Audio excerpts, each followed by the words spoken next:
పంచాంగ శ్రవణంలో ఇప్పుడు ఆదాయం వ్యయాల గురించి, రాజ్య పూజ్య అవమానాల గురించి తెలుసుకుందాం. మేషరాశి.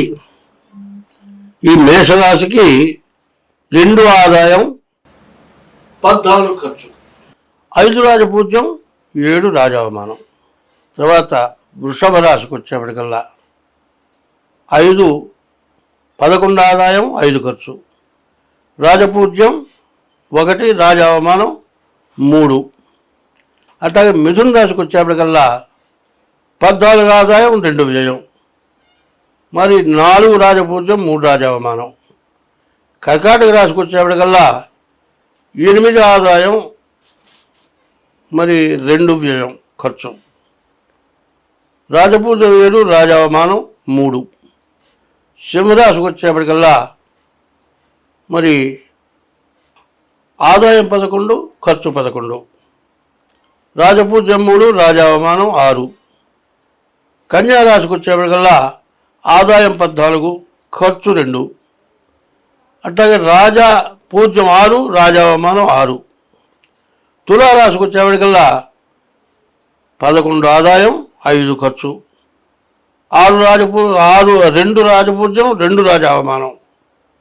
వృశ్చిక రాశికి వచ్చేప్పటికల్లా 2 ఆదాయం, 14 ఖర్చు, రాజపూజ్యం 5, రాజావమానం 2.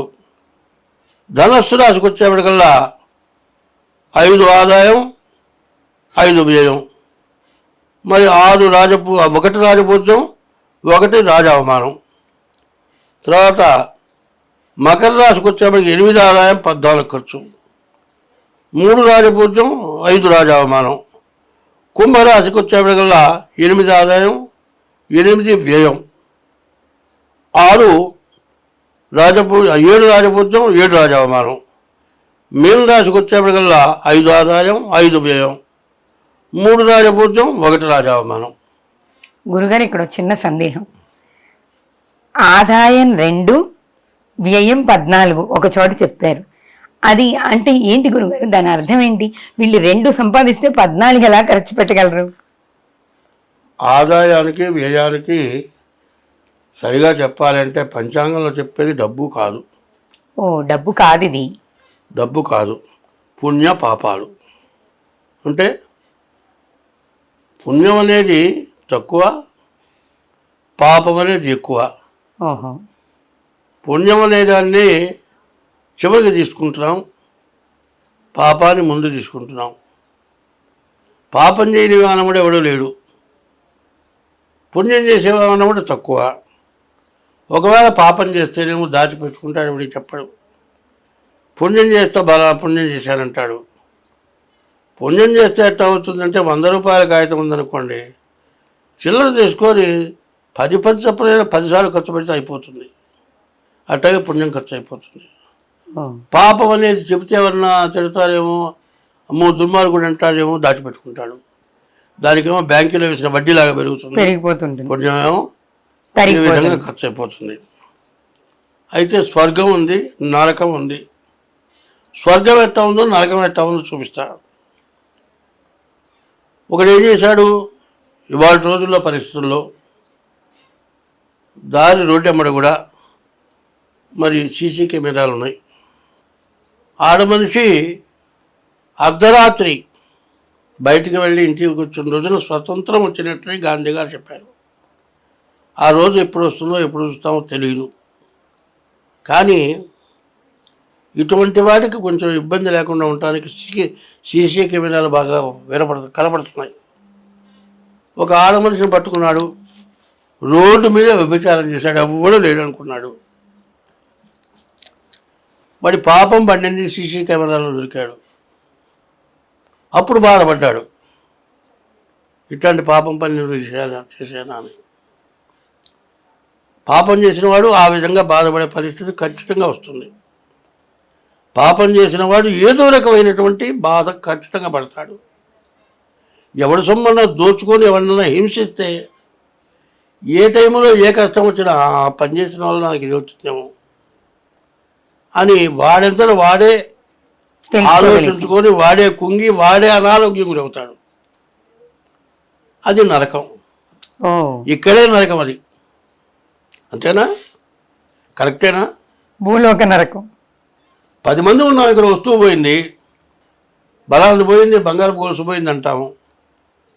నన్ను అనుకుంటారేమో మనం భయపడతాం.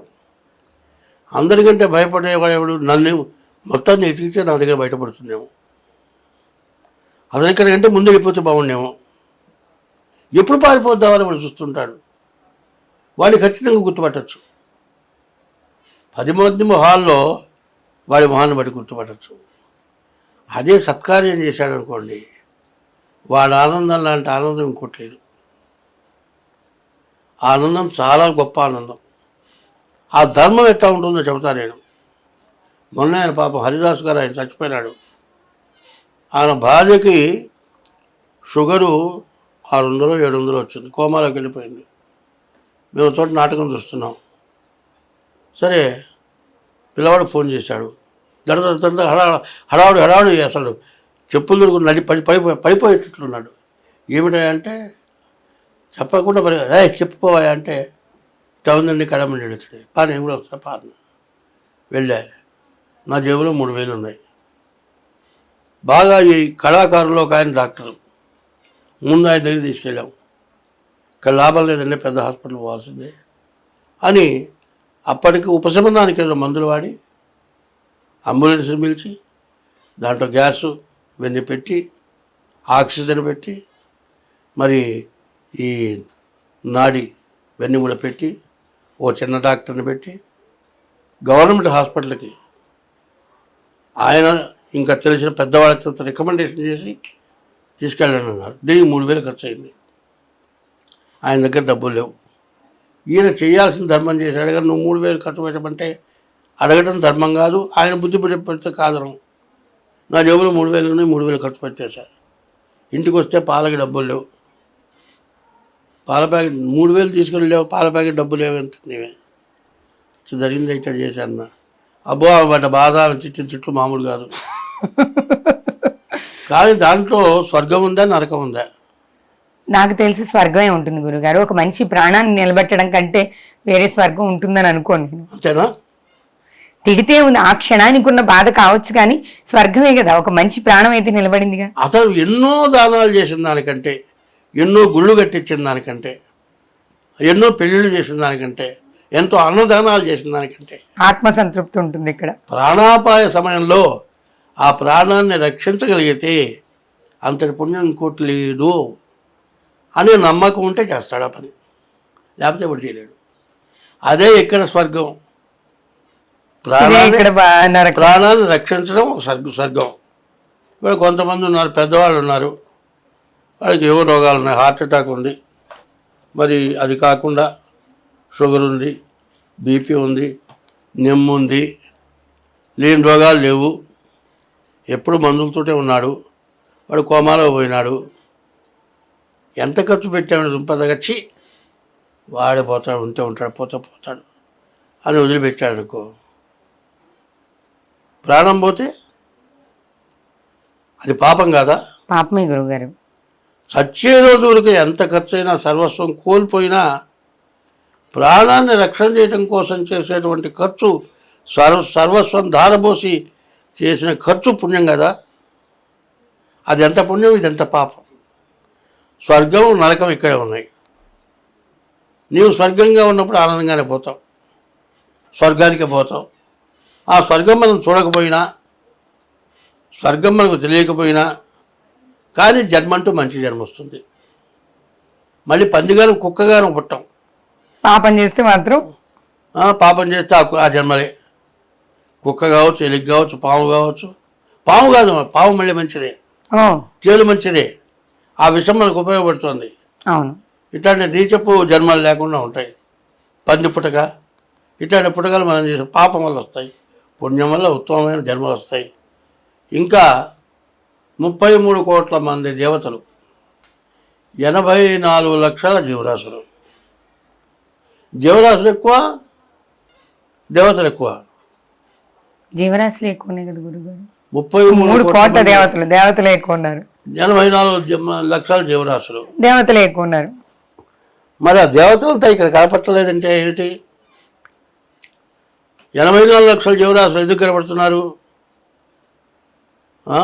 దాని యొక్క పుణ్యం ఎట్లా ఉంటుందంటే, మనిషి, మనుషులు, ఎక్కువ మనుషులు, ఒకడు మనిషి అంటే తక్కువ సంఖ్యకి ఎక్కువ సంఖ్యకి ఎంత విలువ ఉంది? మనుషులు, దేవతలు, మనుషులు. మనుషులు మనుషులు ఎంతమంది ఉన్నారు? జీవరాశులు ఎన్ని ఉన్నాయి? 84 లక్షలు. దేవతలు ఎంతమంది ఉన్నారు? 33 కోట్లు. 33 కోట్ల దేవతలు ఎట్లా అయినారు? ఈ జీవరాశులే దేవతలు అయినారు. ఓ, పుణ్యఫలం. నువ్వు దేవలోకానికి వెళ్ళాలి, మానవలోకంలో ఉండాలి, నరకంలో ఉండాలి, స్వర్గంలో ఉండాలి. స్వర్గంలో ఉన్న దైవాలను పూజించేట్టుగా ఉండాలి, దైవంలో ఐక్యం కావాలి. ఇది విధానం. దేవాలయం కట్టించిన వాడు స్వర్గానికి పోతాడు, దేవుడు దగ్గరలో ఉండి సేవిస్తాడు.